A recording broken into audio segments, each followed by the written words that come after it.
guys, hapunan isang itlog. Ay, isang kamatis na may unting itlog. Yan. Okay.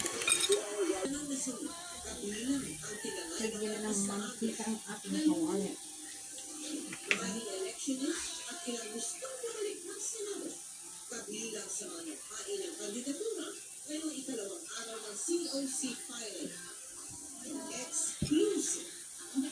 Sibuyas.